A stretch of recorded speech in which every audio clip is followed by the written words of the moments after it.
ശബരിമലയിൽ ഇന്നും തിരക്ക് കൂടാൻ സാധ്യതയുണ്ട്. നിലവിൽ മരക്കൂട്ടം വരെ ക്യൂ ഉണ്ട്. ഇന്നലെ 90,792 പേർ 18-ാം പടി ചവിട്ടി. ശബരിമലയിൽ നിന്ന് അരുൺ പാറക്കൽ നമുക്കൊപ്പം ചേരുന്നു. Happy new year Arun, good morning. പറയൂ, ശബരിമലയിലെ പുതുവത്സര പുലരി എങ്ങനെ? Happy new year. എന്തായാലും ശബരിമലയിൽ ഈ പുതുവത്സര ദിനത്തിലും വലിയ തിരക്ക് അനുഭവപ്പെടുന്നു എന്നുള്ളതാണ്. 25,000-ലധികം ആളുകൾ ഇതുവരെ സന്നിധാനത്തേക്ക് എത്തിയിട്ടുണ്ട്. 4,320 ആളുകളെ ഒരു മണിക്കൂറിൽ 18-ാം പടി കയറ്റിവിടുന്നുണ്ടെന്നാണ് പോലീസ് അറിയിച്ചിരിക്കുന്നത്. എന്തായാലും തിരക്ക് ക്രമാതീതമായി വർദ്ധിക്കുന്ന ഒരു സാഹചര്യമുണ്ട്. മരക്കൂട്ടം വരെ ക്യൂ നീണ്ടിട്ടുണ്ട്. പക്ഷേ ഭക്തജനങ്ങൾക്ക് വലിയ രീതിയിലുള്ള ബുദ്ധിമുട്ടുകളൊന്നും ഉണ്ടാവുന്നില്ല എന്നുള്ളതാണ് നമുക്ക് മനസ്സിലാക്കാൻ സാധിക്കുന്നത്. 2-3 മണിക്കൂർ മാത്രമാണ് ഇവിടെ കാത്തു നിൽക്കേണ്ട അവസ്ഥയുള്ളത്.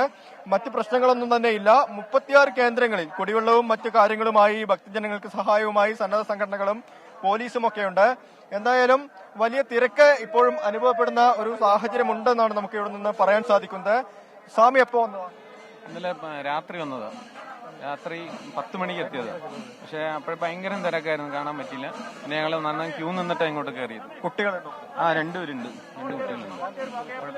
ഈ സ്കൂൾ തുറക്കാത്ത സമയമായതിനാൽ കുട്ടികളുടെ ഒരു തിരക്ക് ഇവിടെ കണ്ടുവരുന്നുണ്ട്.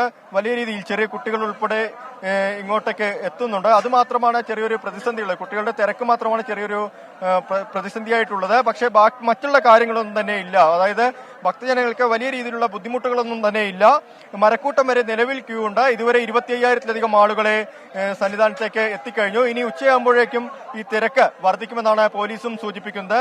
36 കേന്ദ്രങ്ങളിൽ കുടിവെള്ളവും മറ്റ് സൗകര്യങ്ങളുമായി പോലീസും വനം വകുപ്പും അതുപോലെ തന്നെ സന്നദ്ധ സംഘടനകളും ഒക്കെ ഉണ്ട്. Okay, thank you. അരുൺ പാറക്കലാണ് ശബരിമല സന്നിധാനത്ത് ചേർന്നത്. 24 അഞ്ചിന്റെ വജ്രത്തിളക്കം.